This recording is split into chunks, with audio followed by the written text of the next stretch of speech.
Ya, Man. Aman kemana lagi? Woi, Masih man, ada. oi. Oke, Assalamualaikum warahmatullahi wabarakatuh.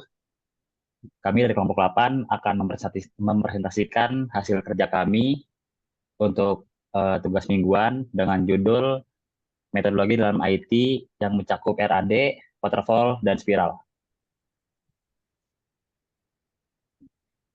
Oke, ini berikut adalah anggota-anggota kami.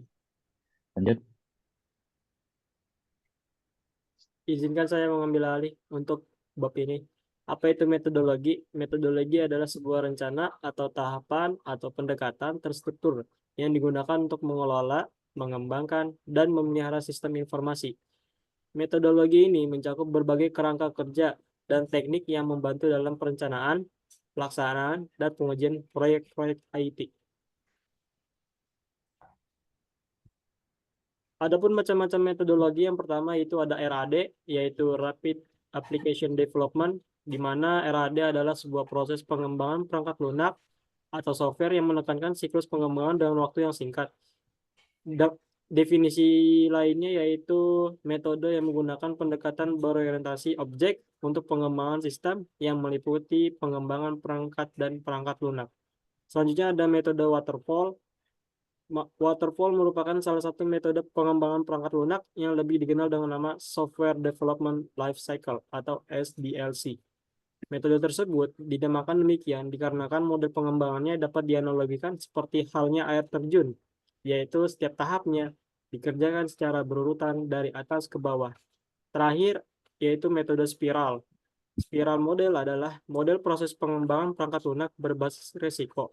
Ini adalah kombinasi dari model air terjun dan model prototyping. Model spiral membantu mengadopsi elemen pengembangan perangkat lunak dari berbagai model proses untuk proyek perangkat lunak berdasarkan pola risiko unik yang memastikan proses pengembangan yang efisien.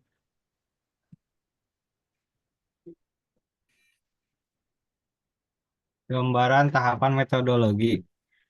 RAD, proses atau tahapan yang berada di dalam metode RAD dibagi menjadi 4 tahapan, yaitu perencanaan, kebutuhan, mendesain sistem, proses pengembangan, dan pengumpulan feedback dan implementasi atau penyelesaian produk. Di waterfall, metode waterfall dikategorikan menjadi 5 tahapan, yaitu requirement analysis, desain, implementasi, dan unit testing, operasi, dan maintenance. Di spiral dikategorikan menjadi 5 tahapan, yaitu sebagai tahap yang pertama, tahap liaison. Tahap ini berhubungan dengan komunikasi antara pihak-pihak yang terlibat dalam pengembangan software, seperti sistem analisis dengan pelanggan. Tujuannya adalah memperbaiki dan mengembangkan software sesuai kebutuhan dan keinginan hingga memuaskan pelanggan. Yang kedua, planning. Ini termasuk memperkirakan biaya, jadwal, dan sumber daya untuk iterasi. Ini juga melibatkan pemahaman persyaratan sistem untuk komunikasi berkelanjutan antara analisis sistem dan pelanggan. Tahap ketiga yaitu resiko. Analisis risiko, identifikasi potensi risiko dilakukan saat strategi mitigasi risiko direncanakan dan diselesaikan. Dan keempat, rekayasa engineering, tahapan rekayasa. Ini termasuk pengujian, pengkodean, dan penerapan perangkat lunak di situs pelanggan. Yang kelima, tahap evaluasi. Evaluasi perangkat lunak oleh pelanggan juga termasuk mengidentifikasi dan memantau risiko seperti selip jadwal dan kelebihan biaya. Apa itu metodologi? Metodologi adalah sebuah rencana atau tahapan atau pendekatan terstruktur yang digunakan untuk mengelola, mengembangkan, dan memelihara sistem informasi. Metodologi ini mencakup berbagai kerangka kerja dan teknik yang membantu dalam perencanaan, pelaksanaan, dan pengujian proyek-proyek IT. Dan ini alur dari RAD, waterfall, dan spiral.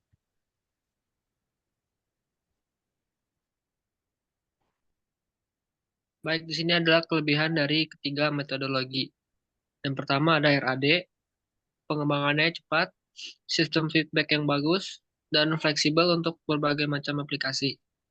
Yang kedua ada waterfall, lebih sistematis, lebih terperinci, dan hemat biaya.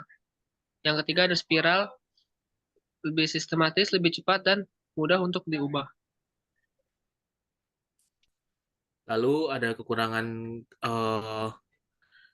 ketiga metodologi yang pada RAD adalah kebutuhan waktunya tinggi, dokumentasinya kurang, keterlibatan penggunanya diperlukan. Untuk waterfall sulit berubah, masalah muncul di akhir, dan kurang fleksibel. Lalu yang terakhir, spiral, integrasinya kurang kompleks, lalu kualitas bisa terpengaruh, lalu butuh perencanaan yang baik.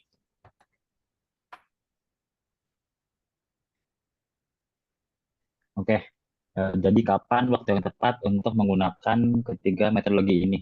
Untuk yang pertama, RAD itu cocok digunakan apabila proyek membutuhkan pengembangan cepat, kebutuhan tidak sepenuhnya jelas atau dapat berubah-ubah, terus adanya ketersediaan alat prototyping, dan yang terakhir, proyek berskala kecil hingga menengah.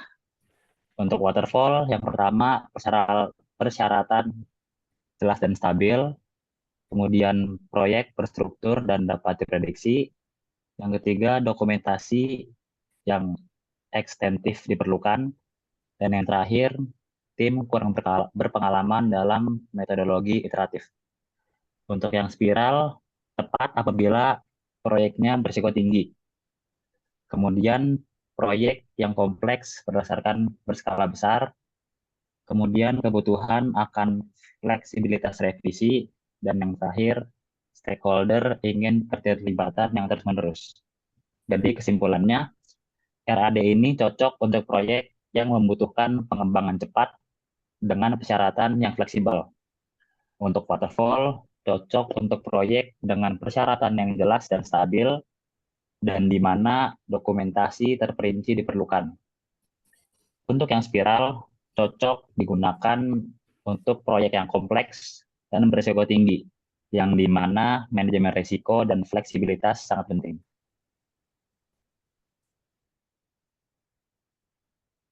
Untuk selanjutnya ada kegunaan metodologi berdasarkan softwarenya.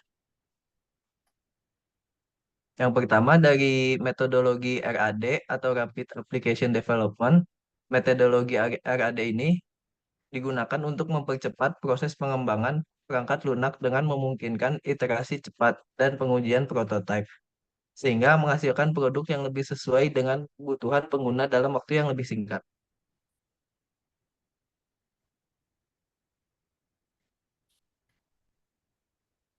Selanjutnya ada metodologi waterfall.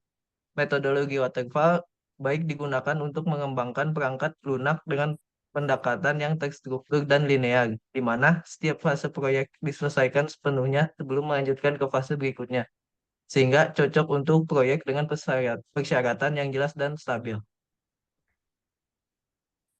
Yang terakhir ada metodologi spiral yang digunakan untuk mengembangkan perangkat lunak melalui pendekatan yang berulang dan berurutan, dengan fokus pada identifikasi dan mitigasi resiko di setiap siklus pengembangan, sehingga cocok untuk proyek yang kompleks dan beresiko tinggi.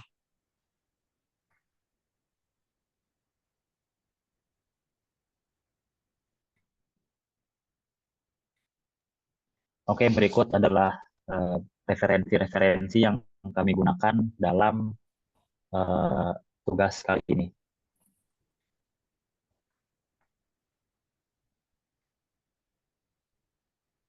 Lanjut.